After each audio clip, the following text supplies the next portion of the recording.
Leaf வில்லேஜுக்காக தன்னோட உயிரிய தியாகம் பண்ண ஷீஷி உச்சியா பத்தி யாருக்கெல்லாம் தெரியும்? ஷீஷி உச்சியா தானே இவர் பவர்ஃபுல்லான ஆளு, தரமான ஷரிங்கான வச்சிருக்காரு. வேற என்னத்தான் இவர் பண்ணாருன்னு நீங்க கேட்கலாம். இங்க கேட்கிற ஒவ்வொரு கேள்விக்கும் பதில நான் வச்சிருக்கேன். அதனால இந்த வீடியோவை எல்லாரும் ஸ்கிப் பண்ணாம ஃபுல்லா பாருங்க. யார் இந்த ஷீஷி உச்சியா? ஷீஷி உச்சியா சின்ன பையனா இருக்கும்போது அவனோட அம்மா அப்பா தேர்டு கிரேட் நிஞ்சா வரல இறந்து போயிருப்பாங்க. பல இறப்புகளை நேர்ல பார்த்த ஷீஷி உச்சியா மனசு எப்படி இருக்குன்னு கொஞ்சம் நினைச்சு பாருங்க. கெட்டவனா மாதிரி ஊரை எதிர்ப்பான்னு பார்த்தா அதுதான் இல்ல. ஊர்ல இருக்கிற எல்லாரையும் நேசிச்சு ஊருக்கு ஒரு செல்ல பிள்ளை ஆகுறாரு ஷீஷி உச்சியா. இவ்வளவு சின்ன வயசுலயே அதிகப்படியான திறமைகளை வச்சுட்டு ஆன்புல ஒரு மெம்பர் ஆகுறாரு.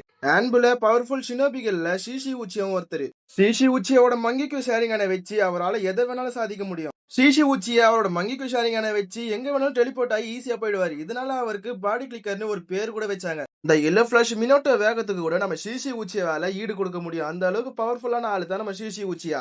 ஒரு நாள் ஷீஷி உச்சியா இட்டாச்சி உச்சியாவை யதார்த்தமா பாக்குறாரு.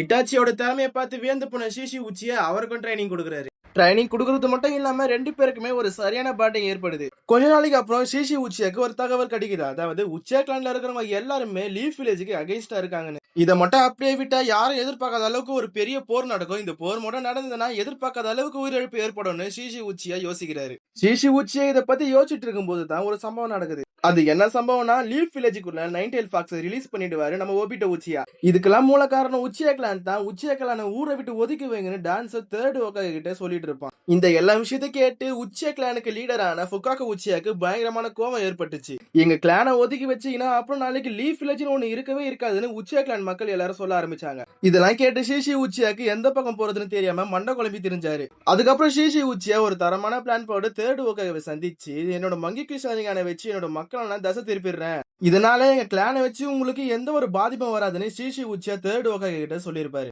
இதை எல்லாத்தையும் ஒட்டிக்கிட்ட டான்ஸோ ஷீஷி உச்சியா தனியா இருக்கும்போது அவரோட ஒரு கண்ணு ஷேரிங் என புடிங்கி இருப்பான். டான்ஸருக்கு அபிராமி கிளானை சேர்ந்தவங்க உதவி செஞ்சாங்க. அதனாலேயே ஷீஷி உச்சியா அந்த இடத்துல ஈஸியா மாட்டிக்கிட்டாரு. ஒரு கண்ணு போனதுனால இன்னொரு கண்ணை வச்சு நம்மளால ஒண்ணுமே பண்ண முடியாதுன்னு நினைச்சு இன்னொரு கண்ணை இட்டாச்சி உச்சியா கிட்ட கொடுத்துடலான்னு முடிவு பண்ணி இட்டாச்சி உச்சியாவை மீட் பண்ணி அந்த இன்னொரு கண்ணையை கொடுத்திருப்பாரு. ஷீஷி உச்சியா இட்டாச்சி கிட்ட அந்த கண்ணை ஏன் கொடுத்தாருன்னா இட்டாச்சி உச்சியா தான் லீஃப் வில்லேஜோட ஷேரியர்னு ஷீஷி உச்சிகாக்கு ஏற்கனவே தெரிஞ்சிருக்கு. ஷீஷி உச்சியா இட்டாச்சி கிட்ட அந்த ஒரு கண்ணை கொடுத்துட்டு இட்டாச்சி இனிமேல் எல்லாத்தையும் பார்த்துப்பான்னு நினைச்சு ஆனந்த ரத்த கண்ணீரோடு இறந்து போயிருப்பாரு நம்ம ஷீஷி உச்சியா. இதோட ஷீஷி உச்சியோட லைஃப் ஸ்டோரி முடிஞ்சிருச்சுன்னு நினைச்சீங்கன்னா அதுதான் தப்பு. இப்போதைக்கு அவரோட உடல் மட்டும் தான் போயிருக்கு. ஆனா இது வரைக்கும் அவரோட கண் பல வகையான சம்பவங்களை பண்ணிட்டு தான் இருக்கு. அவரோட ஒரு கண் யாருக்கிட்ட இருக்குன்னா காட் ஆஃப் கென்ஜுட்சுன்னு சொல்லப்படுற இட்டாச்சி உச்சியா கிட்ட இருக்கு. இன்னொரு கண் யாருக்கிட்ட இருக்குன்னா டான்ஸ் பைத்தியக்கார கிட்ட இருக்கு. இந்த வீடியோட தொடர்ச்சியை அடுத்த வீடியோல பார்க்கலாம். அதனால இந்த வீடியோ பிடிச்சிருந்ததுன்னா லைக் அண்ட் சப்ஸ்கிரைப் பண்ணிட்டு கமெண்ட்ல ஷீஷி உச்சியான்னு கமெண்ட் பண்ணுங்க.